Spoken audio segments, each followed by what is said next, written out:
An old man and a boy are gathering fishing nets from their boat. Something in the clear morning sky distracts them from their work. The boy calls his grandfather's attention, who, shielding himself from the sun, observes a clear white trail high above. The hot, humid air expelled by the plane's engines forms ice crystals upon contact with the low temperatures of the atmosphere.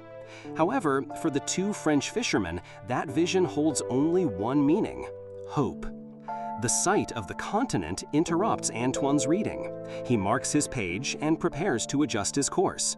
He gently turns to port, setting his new trajectory parallel to the coast. The route sketched on his tablet is different. He should be heading inland toward the Rhone Valley. However, he has never been very disciplined.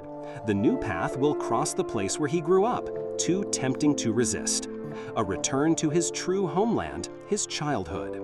He checks that the heating in his suit is working well. Despite it being summer, the outside temperature has dropped to 40 degrees below zero.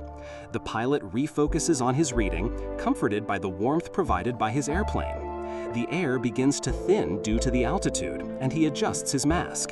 He ensures he can breathe normally, a rubber tube connecting him to the oxygen distribution system like an umbilical cord linking a baby to its mother. The dream!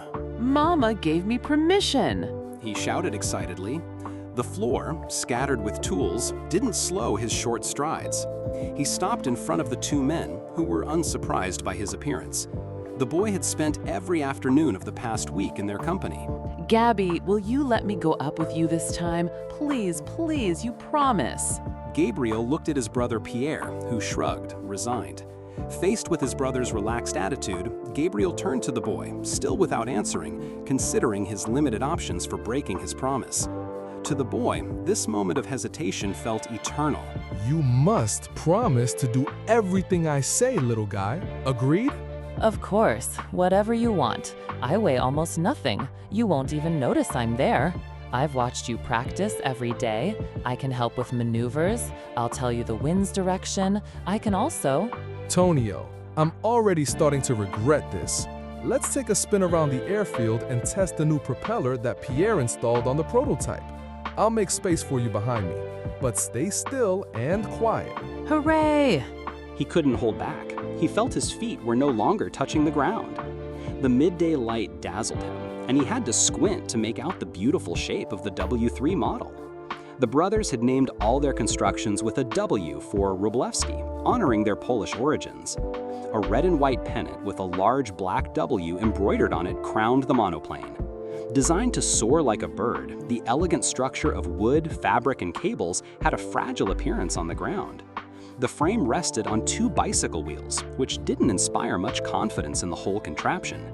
But that's how Gabriel and Pierre had forged their aeronautical project, starting from a bicycle workshop.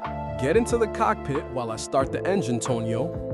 Gabriel worked on the newly installed propeller, and after several tries, he managed to get it to ignite and keep spinning without stopping. He ran to the cockpit where an impatient Tonio was waiting.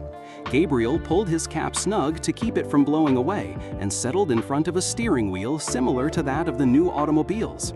The machine emitted a continuous chugging sound that lulled the boy's sleepy soul. Little guy, aren't you forgetting something to be a real aviator? Here, put these on. A pair of pilot goggles swung in his hand, his prize. Tonio wouldn't have traded them for an Olympic medal. Even the smell of burnt gasoline was intoxicating. Look at the direction the emblem is blowing. The pennant above them fluttered to the left. Remember, we always take off against the wind. It's the ladder our wings use to climb. They moved slowly to the edge of a small meadow, a green sea dotted with vibrant red and yellow flowers. A pleasant vibration spread through the boy's body, mixing the colors like in an impressionist painting. Ready? Gabriel turned around and repeated. Ready? Tonio, you have to respond. If the engine noise stops me from hearing you, tap my back and make gestures.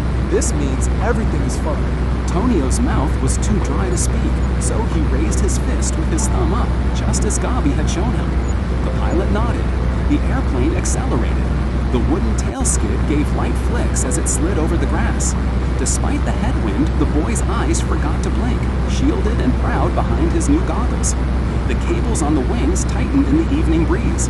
A sudden emptiness in his stomach took him by surprise as he lifted off the ground for the first time, and the world he had known until then suddenly became small and insignificant.